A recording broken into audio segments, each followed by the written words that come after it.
extraordinary result. What an amazing game. Can you just put into words, just a couple of minutes after the game's finished, what it means and all the emotion surrounding it? Yeah, crazy game. We worked so hard for so long. Obviously being 2-1 ahead for quite a lot of the second half there, and then to concede the penalty last minute was so heartbreaking. But credit to the boys, we managed to find another chance there at the end, and thankfully I was able to put it away. So that's what the Premier League's all about. Great game for everyone, for the neutral, obviously, and our fans will go home happy today. They will. Sonny, you stood in that exact same place maybe an hour before the game, and even though you'd lost 3 matches in a row, you believed. Why did you believe? How have you just done that? No, I think because we have a group of positive players and positive guys, and I think that means a lot. I mean, what I said before. No, I think because we have a group of positive players and positive guys. For the game, I mean, we lost 3 games in a row, which is someone could say, okay, this is down to the hill, but we still believe we worked really hard, and for this game especially, I mean, at this time, some point, I think you face Manchester City, and then you say, okay, this is worst time. But we thought about maybe it's the best time to face them because they're one of the best team in the world. And it seemed like, look, I know Harry's probably going to be quite modest, but it was almost like you all surrounded him at full time. I mean, he's always good. He's the England captain, but today was extraordinary, wasn't it? No, I mean, yeah, he's got so many goals. I mean.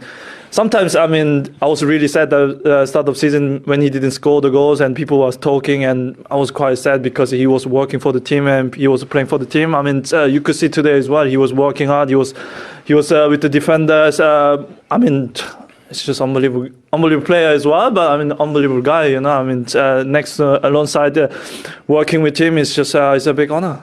I mean, Harry, you were like a man possessed today. I won't labour the point, but everything that happened in the summer, was it there a little bit in the back of your mind to come out and just show everything you can do? No, for me it was 3 losses in a row, and we had to find a way of getting our season back on track, and tough place to come. You're playing against one of the best teams in the world, and to grind out the result we did was really, really special. So proud of the boys. Everyone worked their socks off today. Obviously me scoring the goals we'll get maybe the headlines, but everyone was outstanding from Hugo all the way through, and credit to everyone for bouncing back after a really tough week, and hopefully we can build on this now. I wanted to ask you actually about the first goal, because it wasn't a goal or an assist, but how do you know that Sonny's making that run?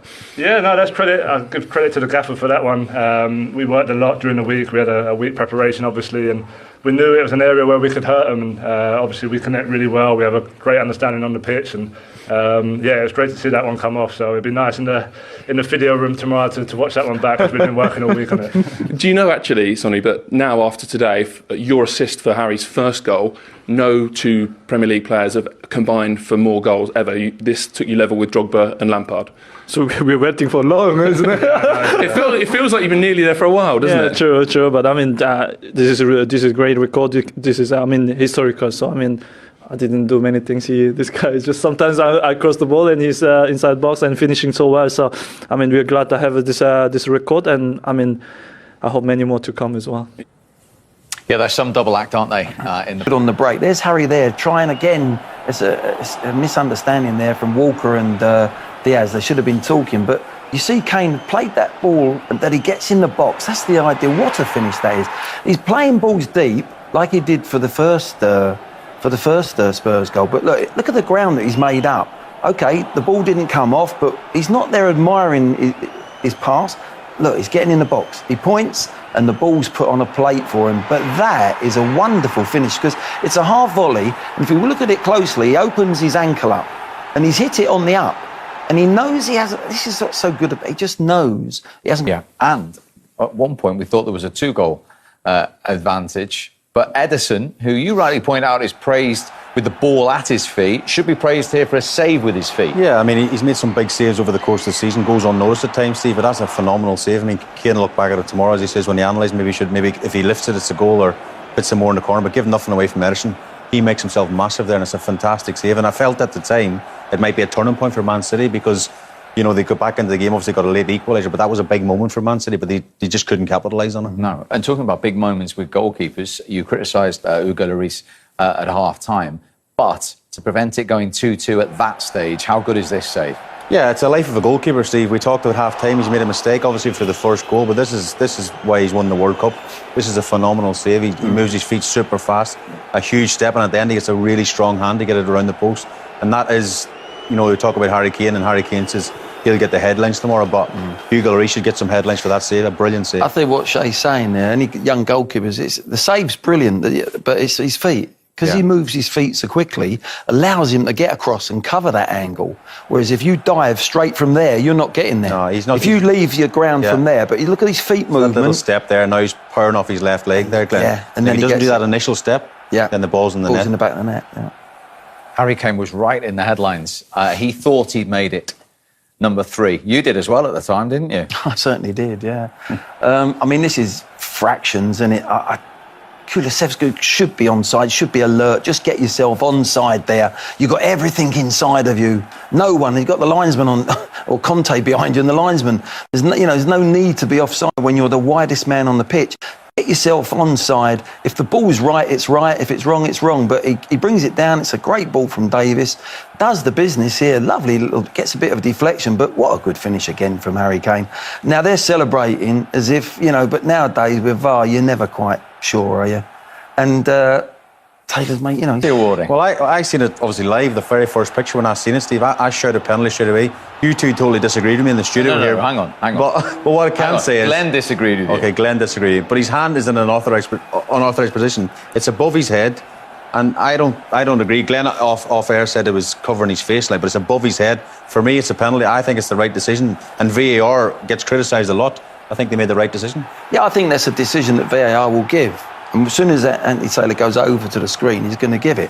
My thing with this rule is no one on this planet can tell me that that's deliberate handball. And I think the game has got to go back in the 18-yard box. We've got to go back to deliberate. Do we think it's deliberately handball? Because there'd be another referee on another day. Spurs look dangerous. Every ball they got a chance to lay one over the top. Look here. And I think it's, again, this time he's just stayed onside. Kane's thinking, as the ball goes in there, he's thinking, look, I just come around the back of the defender. Didn't do too much, but I tell you what, he just gets in front. Just does enough to get in front of Walker. It's a brilliant ball in from Kulusevski. Walker's probably got to go and head it, but it's a fantastic ball in. And Kane, we mentioned Man City missing a number 9. That's who they're missing sometimes when the ball's wide. Someone in the middle of the 6-yard box to go and head it in the net. It's a brilliant goal for Tottenham. Brilliant reactions, both emotions from different managers. Shay Given says that was a brilliant ball from Dejan Kulusevski, and as if by magic, we can talk live to the Spurs new boy at the Etihad. Thanks for joining us, Dejan. Congratulations. How good does that feel? Your first Premier League start and a win at the Champions. Thank you very much. It feels amazing. I don't know how to describe this feeling, but I just know that this is what I work for, and all these months that it's been tough is worth it. Thomas Tuchel conceded Romelu Lukaku wasn't involved after the Chelsea striker touched the ball just 7 times during the 1-0 victory against Crystal Palace on Saturday. Tuchel's side made a winning return to Premier League action after securing the Club World Cup in Abu Dhabi last weekend. They took the points at Selhurst Park thanks to Hakim Ziyech's 89th-minute volley. But it was Lukaku's anonymous display which was the center of attention when Tuchel faced the media after the final whistle. The former Inter Milan star's difficult season continued as he failed to make any impact. He managed the fewest touches in a single top-flight game for a player who played 90 minutes since Opta started collecting data back in the 2003-2004 season. Lukaku had scored twice in the Club World Cup to reach 10 goals for Chelsea since his £97 million, $131 million, club record move to Stamford Bridge last year. However, the 28-year-old has not netted in the Premier League since December, when he gave a controversial interview that featured criticism of the way he was being used at Chelsea, and hence he wanted to rejoin Inter. Tuchel opted against criticizing Lukaku, but offered little defense of his latest flop. I am not so sure if I have a good answer to your question. I don't know what it says. It says he was obviously not involved, and could not make a point. I am not sure if it says so much about us in general, Tuchel said. We look a bit drained, a bit exhausted, and you can see everybody tries hard. Everybody is looking for the flow where you try hard, but nobody sees you are trying hard. We are looking for it, But in this moment we struggle, which is not a bad thing because everybody wants to be part of it and everybody gives their best, but we do struggle a bit. For that it is important to win and keep a clean sheet, so we keep on going. After beating Palmeiras to become club world champions, Chelsea had a full week to get ready for the trip to South London, but Tuchel insisted preparation was far from normal. Cesar Azpilicueta and Callum Hudson-Odoi sustained injuries in training on Friday, and it contributed towards a disjointed performance. You have no idea how a week like this works because we come from a 30-degree temperature difference. We have 6 players who have a cold from the AC, air conditioning, on the plane, he said. We have jet lag that the guys have, no players who slept well in Abu Dhabi, because of the temperature and the time difference. If you think we have a normal week to prepare, I can tell you it is not like this.